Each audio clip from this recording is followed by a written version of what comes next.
Salam sejahtera bagi kita sekalian. Sebelum kita mendengarkan firman kehidupan, kita berdoa. Terima kasih Tuhan untuk hari yang baik. Kami kembali ingin mendengarkan firman Tuhan yang menuntun kami, memberkati kami. Biarlah Roh Kudus menolong kami untuk melakukannya. Amin. Firman kehidupan bagi kita tertulis dalam surat Filipi pasal 4 ayat 6 dan 7. Janganlah hendaknya kamu khawatir tentang apapun juga, tetapi nyatakanlah dalam segala hal yang keinginanmu kepada Allah dalam doa dan permohonan dengan ucapan syukur. Damai sejahtera Allah yang melampaui segala akal akan memelihara hati dan pikiranmu dalam Kristus Yesus. Demikian firman Tuhan. Bapak Ibu yang dikasihi Tuhan Yesus Kristus, kita berjumpa kembali dalam firman yang mengingatkan kita tentang damai yang melampaui akal. Ada seorang Opung Luce yang cucunya baru berangkat ke Jakarta untuk melanjutkan sekolah.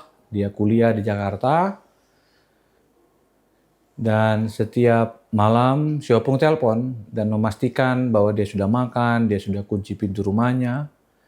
Bahkan terkadang dia ingatkan sudah bawa payung jika terjadi hujan di Jakarta, dan dia juga mengingatkan hati-hati naik ojek online sembarangan, bahkan minta fotonya dan foto dulu SIM-nya sebelum menaiki kendaraan itu. Sampai suatu malam si cucu protes, "Pung, aku sudah dewasa, sudah bisa jaga diri sendiri." Si Opung lalu menjawab dengan suara khas Batak dengan tegas namun penuh kasih sayang. Dia katakan, kau bukannya Opung tidak percaya sama kau. Opung cuma belum percaya sama Jakarta." Bapak Ibu yang dikasihi Tuhan, saya kira semua orang seperti Opung tadi. Batak atau tidak Batak, pasti mempunyai daftar khawatir yang tidak akan pernah habis. Dan jika kita jujur, kita semua memiliki daftar kekhawatiran yang masing-masing berbeda-beda. Tetapi secara umum, hal pekerjaan, kesehatan, soal anak, masa depan yang tidak pasti adalah bagian dari pergumulan itu. Hari ini kita merenungkan kembali bagaimana orang yang sedang khawatir diperhadapkan dengan firman Tuhan. Bapak Ibu yang dikasihi Tuhan, kekhawatiran bukan sekedar perasaan, tapi ia sudah memasuki cara hidup. Kita khawatir soal keuangan, soal anak dan pembinaannya, soal orang tua yang sakit-sakitan, soal pekerjaan yang mungkin terusik dan tergantikan oleh AI dan sebagainya. Bahkan jika kita melihat media sosial hampir setiap hari, yang disuguhkan adalah soal masa depan bangsa Indonesia yang terasa tidak menentu. Kita menemukan setiap hari berita yang seolah-olah dirancang untuk menambah kekhawatiran kita. Sekali lagi Paulus menuliskan firman ini di kondisi yang kita tahu dia sedang dipenjara dengan rantai di tangan, tidak tahu apakah dia dibebaskan atau dihukum mati. Tapi satu yang dikatakan oleh Paulus ketika berbicara tentang firman Tuhan ini, ada banyak alasan juga untuk tidak khawatir. Paulus adalah orangnya di kondisi yang tidak baik, di kondisi di penjara. Paulus tahu damai sejahtera Allah memberikannya kekuatan. Kita belajar yang pertama, mari berhenti dari perbudakan khawatir. Janganlah hendaknya kamu khawatir tentang apapun juga. Kata pertama ini dimulai dengan bahasa memrinate, khawatir yang difokuskan dalam perintah yang terus-menerus. Bukan karena tidak khawatir atau jangan mulai khawatir, tapi berhentilah untuk tidak membelah pikiran yang terus-menerus kepada hal lain di luar dari Tuhan yang memberikan hidup kepada kita. Secara teologis, kita tahu bahwa kekhawatiran bukan sekedar masalah ekonomi, bukan masalah pendidikan, bukan masalah emosi. Ini adalah masalah teologis. Bicara tentang kepada siapa kita percaya bahwa hidup ini dikendalikan olehnya. Ketika kita khawatir tanpa henti, secara diam-diam kita akhirnya berkata, aku sendiri yang tanggung semuanya. Aku yang melakukannya. Hanya aku yang bisa melakukannya. Seakan-akan mengatakan hanya aku yang bisa memikul ini. Padahal firman Tuhan mengatakan, berikanlah yang menjadi bagian Tuhan. Berikanlah yang bukan menjadi bagianmu. Dia pakai bahasa tentang apapun juga, yang artinya tidak ada pengecualian. Besar atau kecil, bisa mengganggu pergumulan hidup yang beriman. Tapi Paulus katakan sekali lagi, Paulus tidak sedang berkata, cukupkan khawatirmu, jangan terlalu banyak, kurang-kurangi, bukan. Paulus katakan dengan tegas, berhenti dan berbagi kepada Tuhan yang menjadi bagiannya. Memang yang dikasih Tuhan yang kedua, kita diingatkan disapa oleh firman Tuhan. Doa yang membawa beban dengan ucapan syukur. Tetapi nyatakanlah dalam segala hal keinginan kepada Allah dalam doa dan permohonan dengan ucapan syukur. Paulus tidak berhenti pada larangan, ia memberi jalan keluar. Jalan keluarnya doa dengan ucapan syukur. Proseuche adalah bentuk penyembahan, dan penyembahan itu dibuat konkret dengan desis, doa yang dimohonkan dengan bentuk harapan yang clear, yang kita sebut ucapan syukur. Bapak Ibu yang dikasihi Tuhan, penting rasanya kita memperhatikan apa yang dikatakan Paulus, bahwa berdoa dengan syukur berbeda dengan berdoa untuk mencari syukur. Syukur di sini bukan karena hasil dari apa yang telah kita doakan dan dijawab Tuhan. Ini adalah cara kita berdoa, cara hati yang mengaku bahwa Tuhan sudah berbuat kepada kita. Dan terlepas dari apapun hasilnya, kita tahu dan percaya Tuhan memberikan terbaik. Mungkin kita pernah dengar istilah plot twist, di mana ada pembelokan dalam perjalanan hidup kita, tapi kita akan tahu dia akan kembali kepada hal yang jauh lebih baik.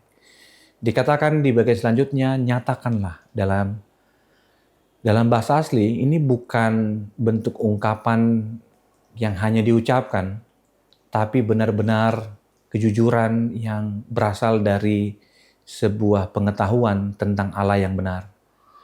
Bukan karena aku capek, aku lelah, tapi jauh dari situ ada pengakuan terbesar bahwa Allah adalah sumber hidup dan Ia mau berserah kepada Allah yang kita kenal. Di dalamnya lah kita dikuatkan oleh Tuhan. Yang terakhir, kita diajak untuk mengatakan damai yang berjaga seperti pasukan yang berjaga. Mungkin kita pernah dengar istilah, apa perbedaan kekhawatiran yang dipendam sendiri dengan kekhawatiran yang didoakan? Yang pertama, membuat beban itu semakin berat kalau kita memikulnya sendiri. Sedangkan yang kedua, tindakan menyerahkan beban karena kita tahu bahwa ada yang lebih besar yang menciptakan kita dan memelihara hidup ini. Disinilah damai yang berjaga itu dengan sebuah kepastian dia katakan, damai sejahtera Allah yang melampaui segala akal akan memelihara hati dan pikiran dalam Kristus. Kita diajak untuk melihat bahwa Allah yang melakukan itu bukan mendatangkan damai sejahtera, hanya memelihara secara pemikiran kita, tapi dia berbicara soal pengawalan. Bagaikan pasukan yang berjaga, sebagaimana orang-orang atau jemaat Filipi tahu bagaimana konsep militer yang sedang berjaga. Dia berjaga terhadap serangan, dan Allah berjaga memberikan damai sejahtera untuk tidak membuat kita menjadi orang yang kalah. Kita boleh goyah, tapi kita tidak boleh hancur di dalam perjalanan hidup kita. Secara teologis kita diajak, damai yang dimaksud Paulus adalah damai yang menjaga aktif hati dan pikiran kita. Ia mencegah kekhawatiran masuk kembali ketika ia datang dan merusak harapan dan keinginan Tuhan dalam hidup. Dilanjutkan dengan frasa yang melampaui segala akal.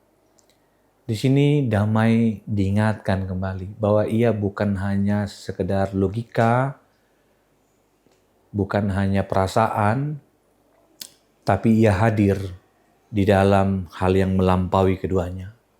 Damai datang justru ketika masalah belum terpecahkan.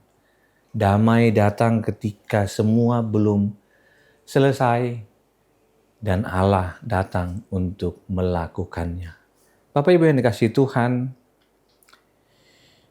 mungkin kita akan katakan, di mana kita akan menemukan itu? Jawabnya hanya dalam Kristus.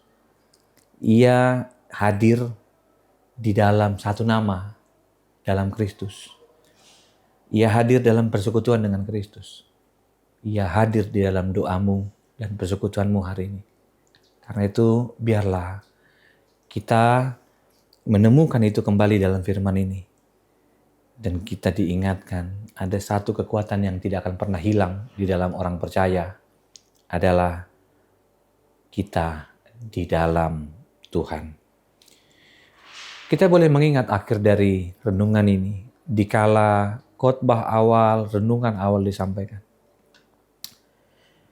Opung yang tadi berbicara melalui telepon, akhirnya dijawab oleh Pohopunya.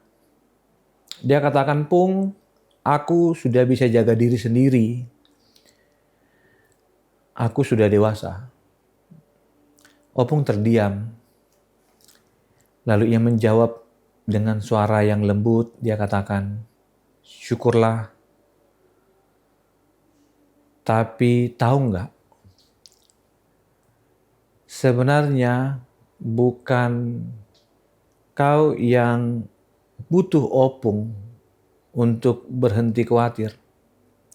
Opung yang butuh belajar bahwa semua kekhawatiran Opung ini di dalam doa dan Opung bisa tidur nyenyak lagi.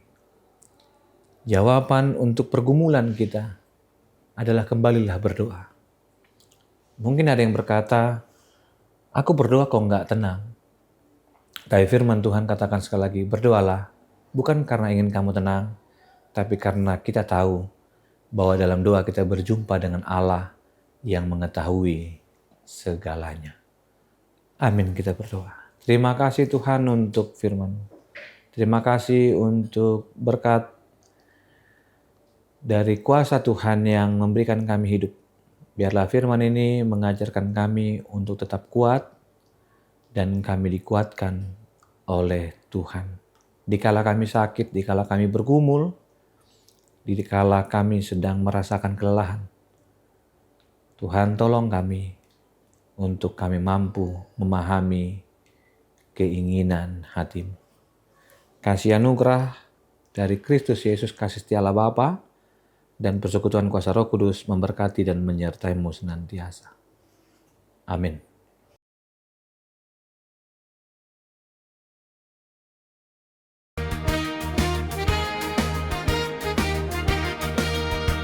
Halo KW Menteng!